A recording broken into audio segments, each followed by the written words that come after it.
somebody else around you in your circle hopefully does, and just kind of piggyback off that, because my whole thinking is it gets back to the referral, the network, because if you try to go learn everything, by the time you're halfway through the first, the next one is already out.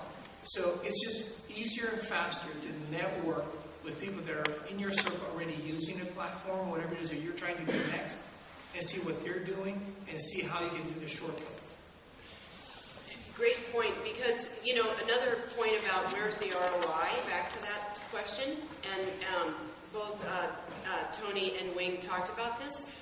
So in the old days, marketers would go out and get focus groups, and we'd pay lots and lots and lots of money for market research and focus groups. And, you know, these are built-in focus groups and research.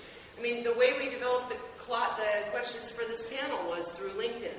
I have a decent Twitter following, personally. It's nothing, you know, it's not like the celebrities or anything, but I can put out a question to my network, and I get lots of responses. What do you want to see? What's going to happen? What do you think about this? Has anybody used a good tool for measurement? Who's got, you know, I'm trying something called WorkStreamer, which is free right now in beta. It's kind of a dashboard listening engine. And so is, you know, anybody else using it? What do you guys think? I mean, that's part of the power of the network, right? Is the ability to do this amazing kind of cut through to market research. And some companies are doing a really good job of this, especially in the customer care space, right? Like the Comcast Cares guys. You know, they'll really ask, would you like to see this? Or would you rather see it this way? And, you know, people are talking about, we get 700, 800, 1,000 responses. Now, you pay a lot of money for that otherwise, right? So this is another way you're saving money, let's say. And then in terms of tools, you know, I think the ones that were mentioned, vertical response, Radian 6, Sprinkler, People Browser with an R, not an ER, Sprinkler again. The amazing thing about real-time sharing is the data underneath it, right? The metadata that's being collected. There's a reason that the Library of Congress is archiving all tweets, because the historical graphs that they can build around events, around things that happen is amazing. So the data that's under there is really rich. And there's a big industry right now being built up of measuring the data in all kinds of ways. Sentiment, influence, velocity, buzz, right? All these things are being measured. So look for a big rash. And by the way, the VCs have their checkbooks out, and they're writing checks for these startups right now, because the analytics is the other missing part of the kind of organic growth piece, right? Another company called Clout, yes. K-L-O-U-T, right. which got funded for brand sentiment. Right. So if you're in the startup space, think about building, you know, analytics around social media tools is a big business right now. And if you're in the brand space, you know, there's lots happening, and you can use your network to find out. All right, I'm going to open the floor up for some questions in the back there. I have a B2B database marketing company, and one of the things we've gotten really effective with natural search engine optimization or organic search is building these sub-sites on the verticals that we specialize in, and basically having a blog or like a content aggregating site.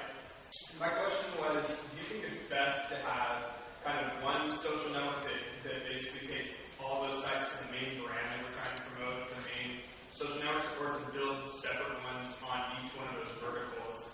Like it seems to me that a lot of people like following something that already has a lot of followers. And then my second question would be, what's the number one way that you currently incentivize people to become a follower either on Twitter or Facebook, or kind of intertwining those main social networks?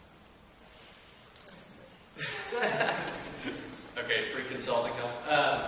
Yeah. So so your question on the vertical, is it more powerful to have separate verticals or to drive to one overarching brand? Right. Well, to me, it's like one of the biggest bang for the buck right now. A lot of times, it's creating separate sites. It's just so cheap to start a website and become a content aggregator and really have a lot of content from that particular vertical.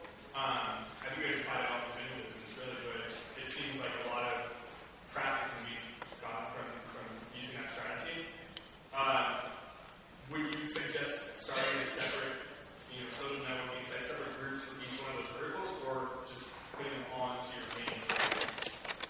You know, I mean, I think you really have to look and think about how distinctly different each of those things are. Like for Fandango, if you ask that question for Fandango, so should I actually have Fandango horror movie, follow Fandango at horror movies, follow Fandango at action comedy, that wouldn't make sense for us, right? So it doesn't necessarily make sense for us to create niche followings on Twitter for that. But if you're marketing something that was, hey, we're marketing one to CTOs, one to CMOs, one to COOs, and those are obviously very distinct groups, and they're not going to necessarily want the same type of information.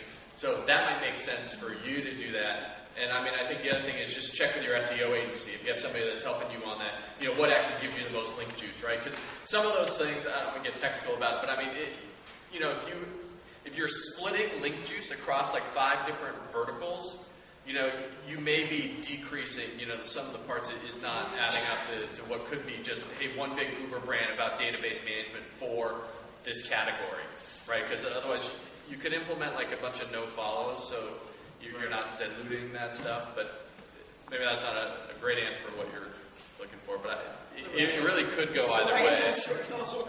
Well, you had a second question. Oh, how are people incentivized? Yeah, like, what would you say the number one way is that you're incentivizing people to gain followers? Some people use product promotion, some people use, whatever, different promotions.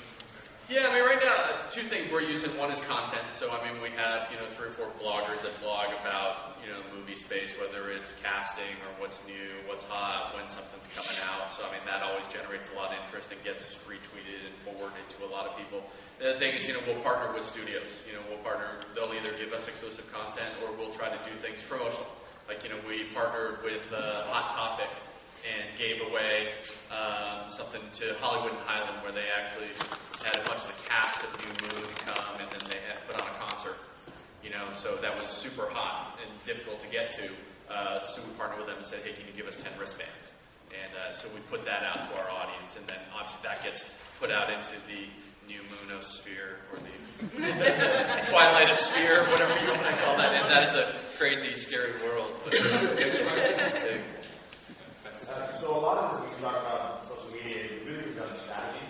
I have a tech startup, and I also do a lot of coaching for this stuff. And a lot of things that I do is I plan it down to medium, to T, and day, what's coming out, when the press releases are coming out, like a month ahead of time. So if we do have an intern doing it, we know exactly what they're saying. They're just implementing. That's different. If they're just pushing the button, that's if they're pushing the button, yeah. And so I'd love to hear some of your tactics and your strategy. How do you plan ahead of time? Some of the different best practices that you guys may be seeing. Well, I will say that social media needs to be part of an integrated marketing plan, right? It is not standalone. It can be. A lot of times people think, well, I mean, I said earlier at GravitySummit, all we did was, Twitter and Facebook and LinkedIn, but we also put out press releases, and so there's an integrated plan. And just like in your communications plan, you have an editorial calendar. People are editorial calendarizing their Twitter, and especially if you're B2B or in something highly regulated. I work with a lot of healthcare, and they're not going to just be going, hey, we're just doing this right now. That's not going to be their kind of style at all. It's going to be, these are a new study from the CDC that talks about this, and so they plan a calendar, an editorial calendar. And that's what the tools are for. And right? You can actually have tools yeah. that help you plan your tweet. Someone doesn't want to be on 24/7, Yeah. but maybe you want to send out a tweet every 3 hours. They can plan ahead. Because you can do it. Yeah, you can set up Tweet Beep and different all kinds of stuff that you can do to push stuff out on timing. So definitely, it depends on the organization. You guys probably are a lot more just kind of, hey, as stuff happens, right? Well, yeah, the hay is good, just because sometimes you don't have a lot of time. But in my spare time, which I don't have a lot of, I teach over at Concordia University, and I teach, we do case studies. And we just finished a wonderful case study from a website, Swim Spot, and they're launching.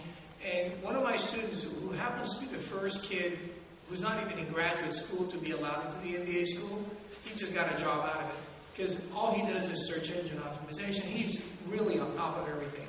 So as a test, I took him out to Coachella with me.